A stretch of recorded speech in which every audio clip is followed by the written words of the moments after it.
یہ قرآن یعنی کتاب روشن کی آیتیں ہیں، مومنوں کے لیے ہدایت اور بشارت ہے، وہ جو نماز پڑھتے اور زکوٰۃ دیتے ہیں اور وہ آخرت کا بھی یقین رکھتے ہیں۔ جو لوگ آخرت پر ایمان نہیں رکھتے، ہم نے ان کے اعمال ان کے لیے آراستہ کر دیے ہیں تو وہ بھٹکتے پھر رہے ہیں۔ یہی لوگ ہیں جن کے لیے برا عذاب ہے اور وہ آخرت میں بھی بہت نقصان اٹھانے والے ہیں۔ اور تم کو یہ قرآن اس حکیم و علیم کی طرف سے عطا کیا جاتا ہے۔ جب موسیٰ نے اپنے گھر والوں سے کہا کہ میں نے آگ دیکھی ہے، میں وہاں سے رستے کا پتہ لاتا ہوں یا کوئی شعلہ یعنی ایک انگارہ تمہارے پاس لاتا ہوں تاکہ تم آگ تاپو۔ جب موسیٰ اس کے پاس آئے تو ندا آئی کہ وہ جو آگ میں تجلی دکھاتا ہے بابرکت ہے، اور وہ جو آگ کے ارد گرد ہے، اور اللہ جو تمام عالم کا پروردگار ہے پاک ہے۔ اے موسیٰ، میں اللہ ہوں، عزت والا، حکمت والا، اور اپنی لاٹھی ڈال دو۔ سو جب اسے دیکھا تو اس طرح حرکت کر رہی تھی گویا سانپ ہے، تو پیٹ پھیر کر بھاگے اور پیچھے مڑ کر نہ دیکھا۔ فرمایا، اے موسیٰ، ڈرو مت، میرے پاس پیغمبر ڈرا نہیں کرتے۔ ہاں، جس نے ظلم کیا پھر برائی کے بعد اسے نیکی سے بدل دیا تو میں بخشنے والا مہربان ہوں۔ اور اپنا ہاتھ اپنے گریبان میں ڈالو، بے عیب سفید و روشن نکلے گا۔ ان 2 معجزوں کے ساتھ جو 9 معجزوں میں داخل ہیں فرعون اور اس کی قوم کے پاس جاؤ کہ وہ بدکردار لوگ ہیں۔ پھر جب ان کے پاس ہماری روشن نشانیاں پہنچی تو کہنے لگے یہ کھلا جادو ہے، اور بے انصافی اور غرور سے ان کو ماننے سے انکار کیا، جبکہ ان کے دل ان کو مان چکے تھے۔ سو دیکھ لو کہ فساد کرنے والوں کا انجام کیسا ہوا۔ اور ہم نے داؤد اور سلیمان کو علم بخشا، اور انہوں نے کہا کہ اللہ کا شکر ہے جس نے ہمیں اپنے بہت سے مومن بندوں پر فضیلت دی۔ اور سلیمان داؤد کے قائم مقام ہوئے اور کہنے لگے کہ لوگوں، ہمیں اللہ کی طرف سے پرندوں کی بولی سکھائی گئی ہے اور ہر چیز عنایت فرمائی گئی ہے، بے شک یہ اس کا خاص فضل ہے۔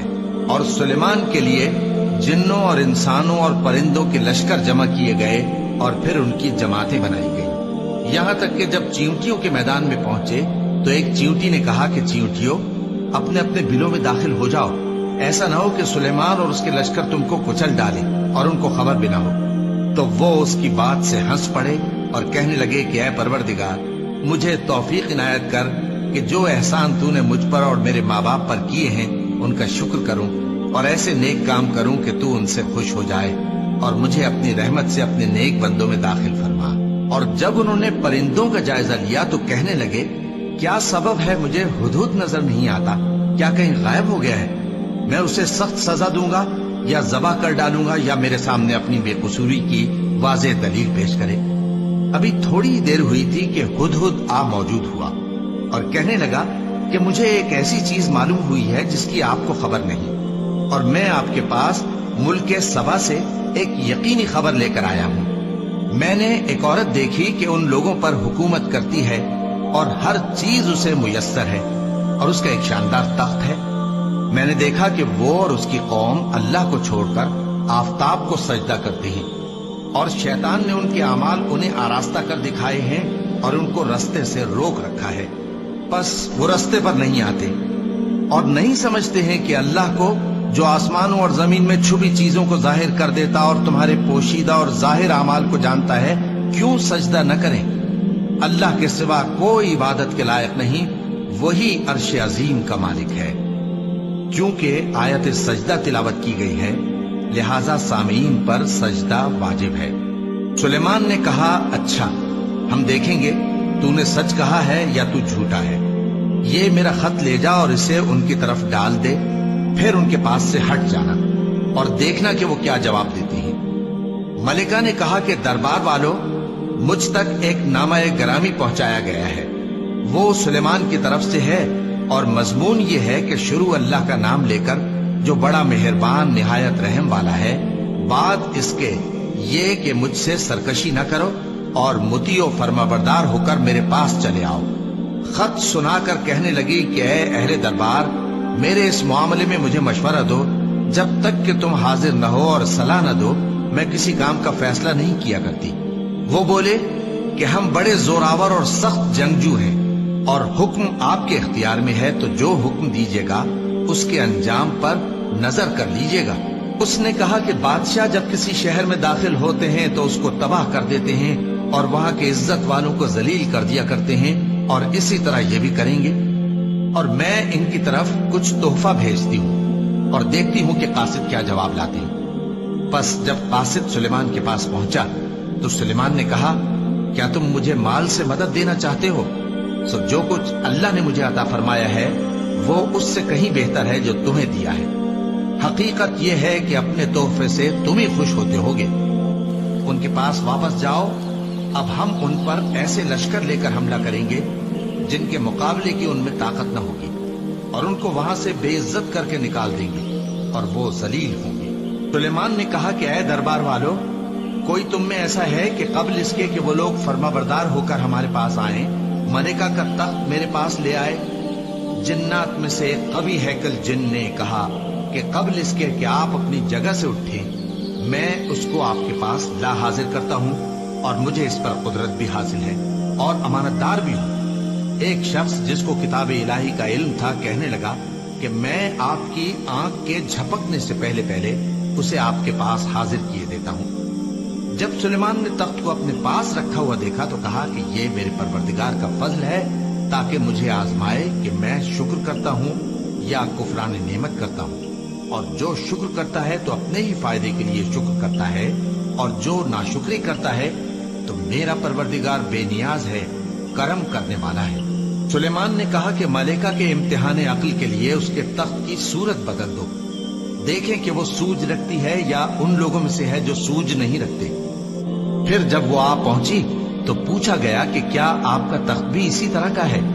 اس نے کہا کہ یہ تو گویا ہو بہو وہی ہے، اور ہم کو اس سے پہلے ہی سلیمان کی عظمت و شان کا علم ہو گیا تھا، اور ہم فرما بردار ہیں۔ اور وہ جو اللہ کے سوا دوسروں کی پرستش کرتی تھی، سلیمان نے اس کو اس سے منع کیا کہ وہ کافروں میں سے تھی۔ اس کے بعد اس سے کہا گیا کہ محل میں چلیے۔ جب اس نے اس کے فرش کو دیکھا تو اسے پانی کا حوض سمجھا اور کپڑا اٹھا کر اپنی پنڈلیاں کھول دی۔ سلیمان نے کہا، یہ ایسا محل ہے جس کے نیچے بھی شیشے جڑے ہوئے ہیں۔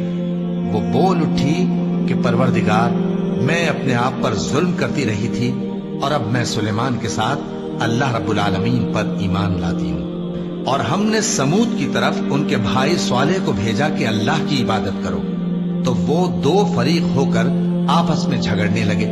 صالح نے کہا کہ اے قوم، تم بھلائی سے پہلے برائی کے لیے کیوں جلدی کرتے ہو، اور اللہ سے بخشش کیوں نہیں مانگتے تاکہ تم پر رحم کیا جائے؟ وہ کہنے لگے کہ تم اور تمہارے ساتھی ہمارے لیے برا شگون ہیں۔ صالح نے کہا کہ تمہاری بدشگونی اللہ کے پاس ہے، بلکہ تم ایسے لوگ ہو جن کی آزمائش کی جاتی ہے۔ اور شہر میں 9 شخص تھے جو ملک میں فساد کیا کرتے تھے اور اصلاح سے کام نہیں لیتے تھے۔ کہنے لگے کہ اللہ کی قسم کھاؤ کہ ہم رات کو اس پر اور اس کے گھر والوں پر شبخون ماریں گے، پھر اس کے وارثوں سے کہہ دیں گے کہ ہم تو اس کے گھر والوں کے موقع ہلاکت پر تھے ہی نہیں، اور ہم سچ کہتے ہیں۔ اور وہ ایک چال چلے، اور ہم نے بھی ایک تدبیر کی، اور ان کو کچھ خبر نہ ہوئی۔ تو دیکھ لو کہ ان کی چال کا انجام کیسا ہوا۔ ہم نے ان کو اور ان کی قوم سب کو ہلاک کر ڈالا۔ اب ان کے یہ گھر ان کے ظلم کے سبب تلپٹ پڑے ہیں۔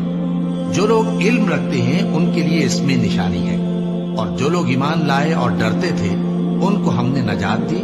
اور لوط کو یاد کرو جب انہوں نے اپنی قوم سے کہا کہ تم بے حیائی کے کام کیوں کرتے ہو جبکہ تم دیکھتے ہو؟ کیا تم عورتوں کو چھوڑ کر لذت حاصل کرنے کے لیے مردوں کی طرف مائل ہوتے ہو؟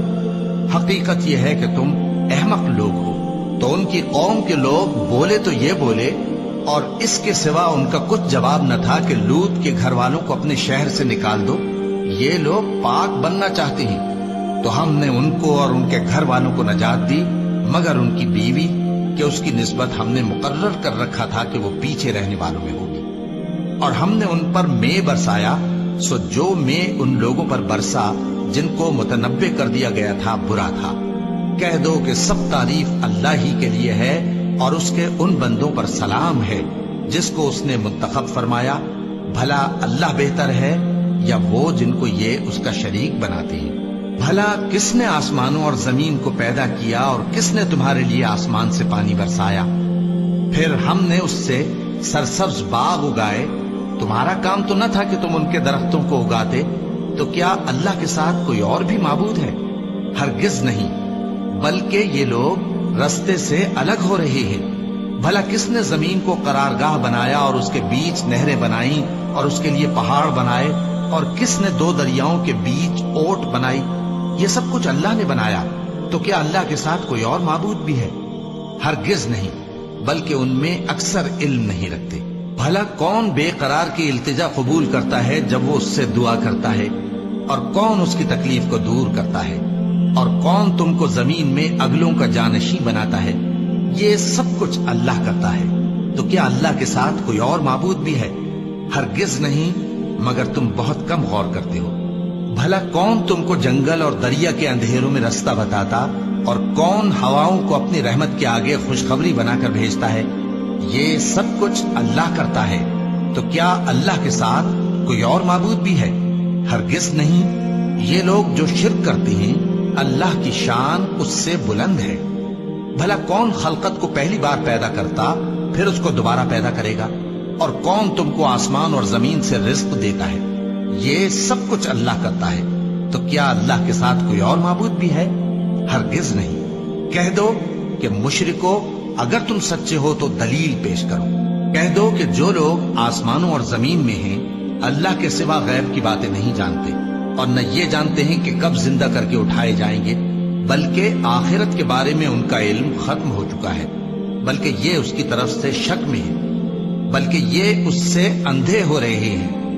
اور جو لوگ کافر ہیں کہتے ہیں کہ جب ہم اور ہمارے باپ دادا مٹی ہو جائیں گے تو کیا ہم پھر قبروں سے نکالے جائیں گے؟ یہ وعدہ ہم سے اور ہمارے باپ دادا سے پہلے سے ہوتا چلا آیا ہے. کہاں کا اٹھنا اور کیسی قیامت؟ یہ تو صرف پہلے لوگوں کی کہانیاں ہیں.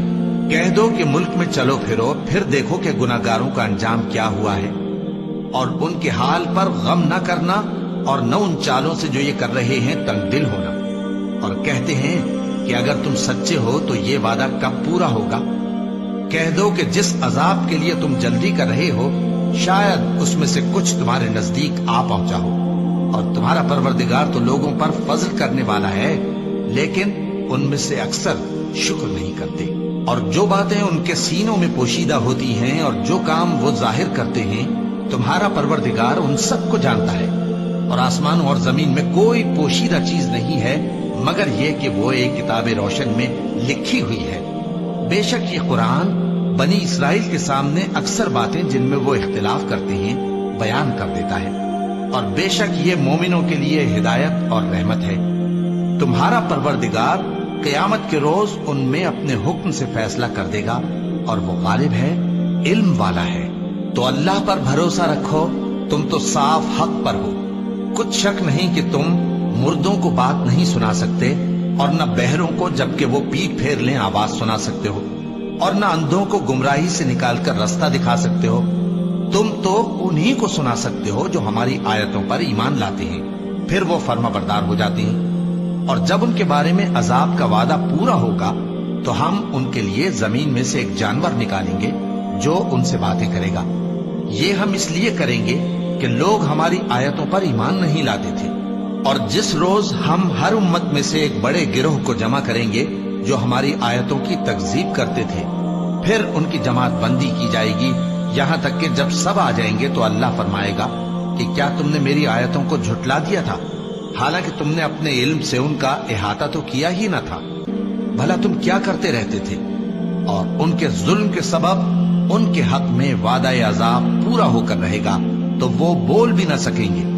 کیا انہوں نے نہیں دیکھا کہ ہم نے رات کو اس لیے بنایا ہے کہ اس میں آرام کریں، اور دن کو روشن بنایا ہے کہ اس میں کام کریں؟ بے شک اس میں مومن لوگوں کے لیے نشانیاں ہیں.